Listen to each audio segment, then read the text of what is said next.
दोस्तों, मैं आरिफ खान एक बार फिर क्राइम एक्सप्रेस न्यूज़ रूम से आपके सामने नए मुद्दों और ताज़ा खबरों के साथ।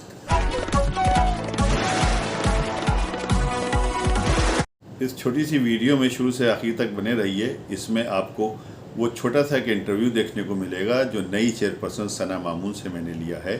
उन्होंने मुझे 2-3 मिनट का वक्त दिया। इस 2-3 मिनट में जो मैंने उनसे सवाल पूछे वो ज़रूर सुनिए कि उन्होंने उसके क्या जवाब दिए। इसके अलावा इसमें आपको एक वो इंटरव्यू में आपको दिखाऊंगा जब निकाय चुनाव से पहले मैंने बहुत लोगों के इंटरव्यू लिए थे। कुछ के इंटरव्यू चले थे और कुछ को दिखाने का समय नहीं मिला था, मौका नहीं मिला था, लेकिन वो इंटरव्यू मेरे पास महफूज हैं आज भी। तो मैंने पूर्व चेयरपर्सन फातिमा जवी से कुछ बातें की थी, लेकिन उन्होंने जो बातें की थी वो आपको सुनना बहुत ज़रूरी है, इसलिए वो भी मैंने इसमें शामिल की है, उसको भी सुनिए आप। इसके अलावा आज़म खां को फिर से इतनी ताकत कैसे मिली है, ये बड़े ताज्जुब की बात है कि अभी कुछ दिन पहले उन्होंने एक पुलिस अधिकारी के मुंह पे चढ़कर बात की। इसके अलावा जो जिस वक्त निकाय चुनाव चल रहे थे उस वक़्त वो मंच से क्या क्या कहते थे वो भी आपको इसमें सुनने को मिलेगा। इस छोटी सी क्लिप को शुरू से आखिर तक ज़रूर देखिए, पूरा देखिए, ताकि आपको पता चले कि किसने क्या कहा और कैसे कैसे क्या क्या हुआ। दोस्तों, नगर निकाय चुनाव की पोलिंग जिस अंदाज में हुई थी और सना मामून को जो वोट पड़े थे वो एक आंधी की तरह वोट पड़े थे। उसके बाद में जो यहाँ के नक्काद हैं या टिप्पणीकार हैं या व्यंग्यात्मक लोग जो हैं, जो इसके सब के ऊपर जो परखते हैं, उनका कहना ये था और बहुत से बुद्धिजीवियों का कहना भी ये था कि ये हवा हवाई है, मामून शाह का जीतना मुश्किल ही नहीं नामुमकिन है। कौन जीतेगा ये तो अलग बात थी, लेकिन सवाल मामून शाह के ऊपर था कि मामून शाह को इतना वोट जो पड़ा है, हम लोग कहते थे कि बहुत वोट पड़ा है, हमारा सर्वे था, हम लोग उस दिन घूम रहे थे तो बहुत से लोग हमसे ये बहस करते थे कि नहीं वो सिर्फ हवा है, ये देखिएगा मामून शाह जो है वो नहीं जीतेंगे। इसमें कई कांग्रेस के रामपुर के पुराने सीनियर लीडर भी शामिल थे जिनके नाम तो मैं यहाँ पे नहीं लूँगा, लेकिन मुझसे पुरजोर दावे के साथ में कह रहे थे कि आप कैसी बातें कर रहे हैं, वो कल का बच्चा क्या इतना बड़ा चुनाव जीत जाएगा। लेकिन बहरहाल सबने देखा कि वो चुनाव जीते और किस अंदाज में जीते, किस तरह से जीते, शानदार तरीके से जीते, बिना पैसा खर्च किए जीते, बिना पब्लिसिटी के जीते। रामपुर की जनता ने उन्हें सर माथे पर बिठाया। तो इसके ऊपर मैंने जब एक आर्टिकल लिखा जिसका टाइटल ये था कि किस्मत, करम और नाम तीनों ने मिलकर मामून शाह को सिकंदर बनाया। सिकंदर शाह खां उनके वालिद का नाम था। यहाँ पे सिकंदर मैंने इसलिए जोड़ा कि सिकंदर तो सिकंदर ही है आखिर। जो मामून शाह की छवि अभी तक बेदाग है, लोग उनकी बहुत तारीफ़ करते हैं। वो रात के 12 बजे हों, रात के 2 बजे हों, वो किसी भी मुसीबत ज़दा के कंधे से कंधा मिलाकर खड़े हुए नज़र आते हैं। ये आज की बात नहीं है, पिछले 20 साल से चल रहा है। किसी को अस्पताल लेके जाना हो तो वहाँ पर होते हैं, किसी को खून की ज़रूरत हो तो वो वहाँ पर होते हैं। इन्हीं सब बातों ने रामपुर वालों का दिल जीता और उनकी बेगम को जो है लगभग 10,000 से भी ज़्यादा वोटों से उनको जिताया, और वो भी भाजपा के नेता और रामपुर के प्रसिद्ध डॉक्टर तनवीर अहमद खां की वाइफ। मामून शाह खान ने जब चुनाव लड़ने का मन तो बनाया हुआ था, लेकिन समस्या जब पैदा हुई जब ये सीट जो है महिला के लिए रिजर्व कर दी गई। बहरहाल एक बार तो सुना ये भी है कि उन्होंने हिम्मत हार दी और उन्होंने कहा कि ठीक है, अब जो भी कोई लड़ेगा हम उसका चुनाव लड़ाएंगे। लेकिन उसके बाद में क्या समीकरण बैठे कि अचानक उन्होंने रातों रात शादी की और शादी करने के बाद में तुरंत ही पर्चा भरा और ऐलान कर दिया कि मैं चुनाव लड़ूंगा। बहरहाल सना से उनकी शादी हुई। सना जो है नासिर खान जो स्वर्गीय हो चुके हैं उनकी बेटी हैं और पहले एक स्कूल में टीचर थी, उनसे उनकी शादी हुई।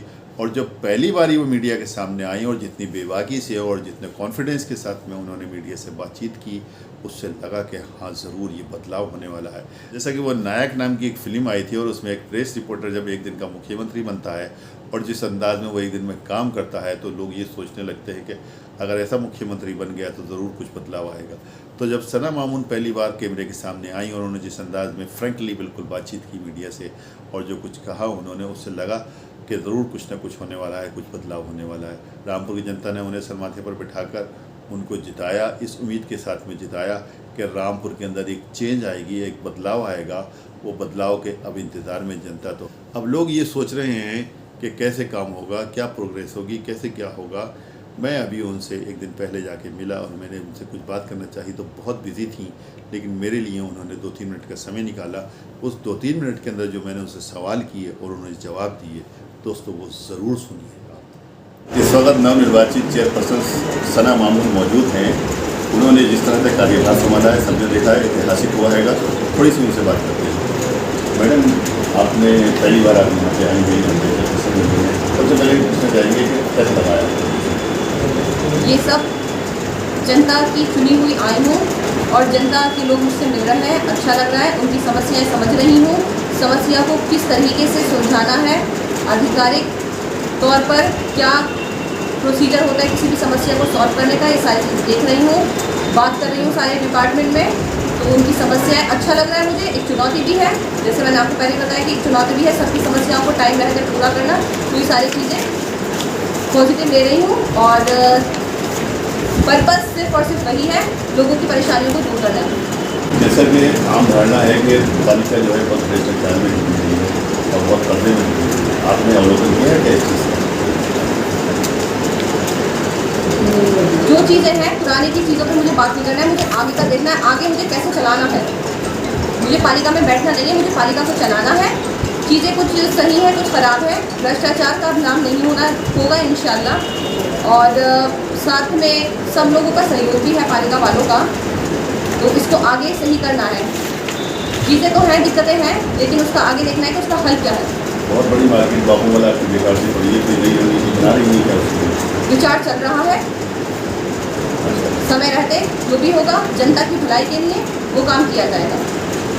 अब जो आगे की जो रणनीति आपकी आम पब्लिक के लिए जो है वो क्या है?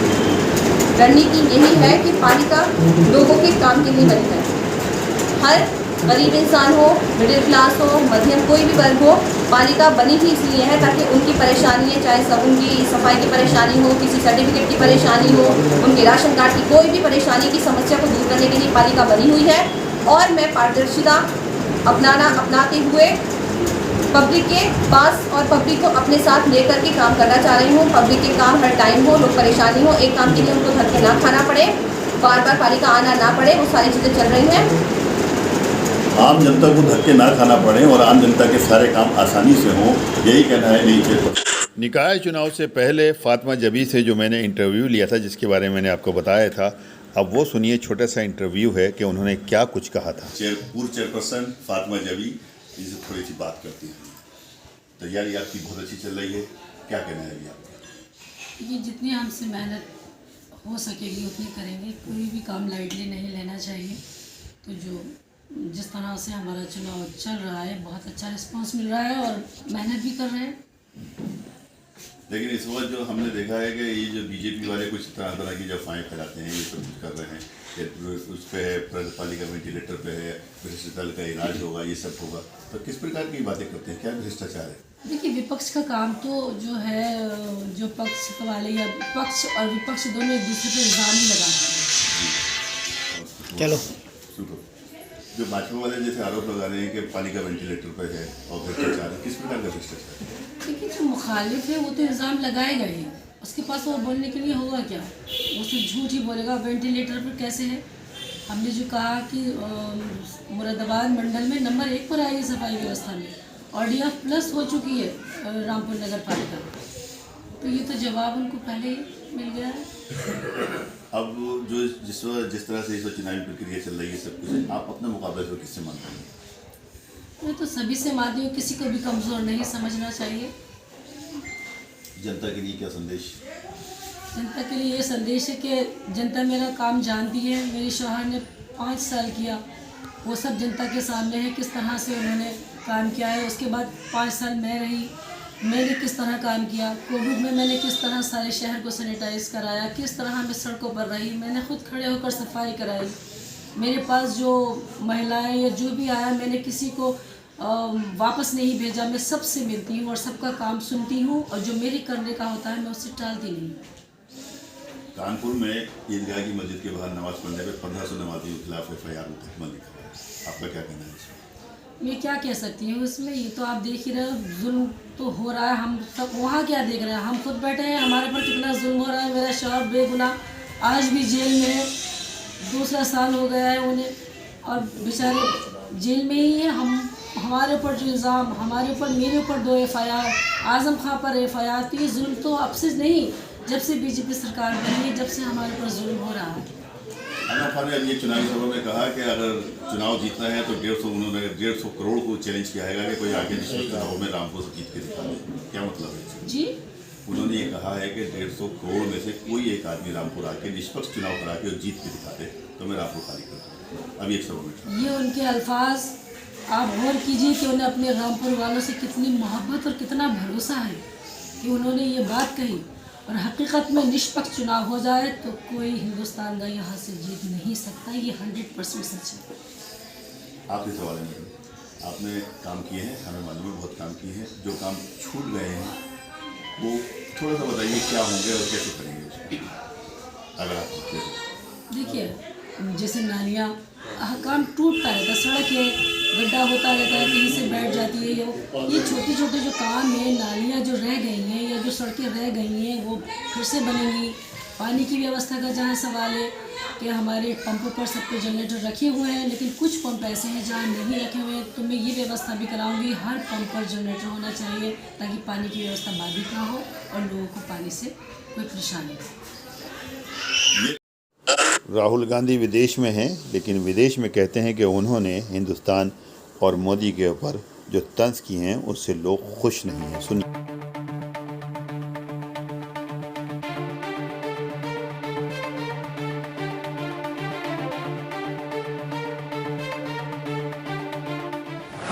देश के प्रधानमंत्री नरेंद्र मोदी जब भी विदेशी दौरे पर जाते हैं तो यहाँ पर देश का मान बढ़ाते हैं, देश का डंका दुनिया भर में बजाते हैं। और हाल ही में इसका उदाहरण उस वक्त देखने को मिला जब नरेंद्र मोदी 3 दिवसीय यात्रा पर सबसे पहले जापान गए, उसके बाद पापुआ न्यू गिनी गए और उसके बाद सीधा ऑस्ट्रेलिया पहुंचे थे।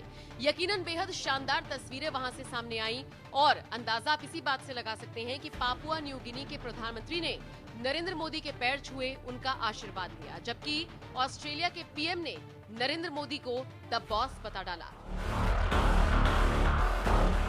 लेकिन राहुल गांधी जब विदेशी यात्रा पर जाते हैं तो सिवाय भारत की किरकिरी करने के अलावा वो कुछ नहीं करते। इसका अंदाजा आप इसी बात से लगाइए कि जब हाल ही में राहुल गांधी 10 दिन के अमेरिका दौरे पर गए हैं तो यहाँ पर उन्होंने सैन फ्रांसिस्को में भारतीयों से मुलाकात की, उन्हें संबोधित किया, लेकिन यहाँ पर उन्होंने नरेंद्र मोदी की बुराई की।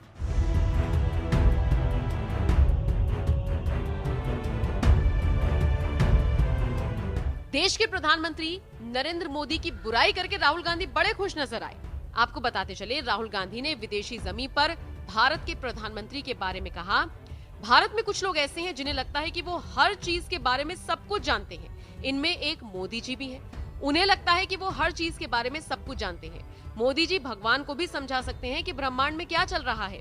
वो वैज्ञानिक को विज्ञान के बारे में और इतिहासकार को इतिहास के बारे में भी समझा सकते हैं। राहुल ने कहा, जब हमने यात्रा शुरू की सोचा देखेंगे क्या होता है। 5-6 दिन बाद हमें एहसास हो गया था कि हजारों किलोमीटर की यात्रा आसान नहीं है। मेरे घुटने की चोट से मुझे दिक्कत होने लगी। हम हर रोज 25 किलोमीटर की यात्रा कर रहे थे। 3 हफ्ते बाद हमने एहसास किया कि हमें थकान नहीं हो रही। मैंने अपने साथ चल रहे लोगों से पूछा कि क्या उन्हें थकान हो रही है।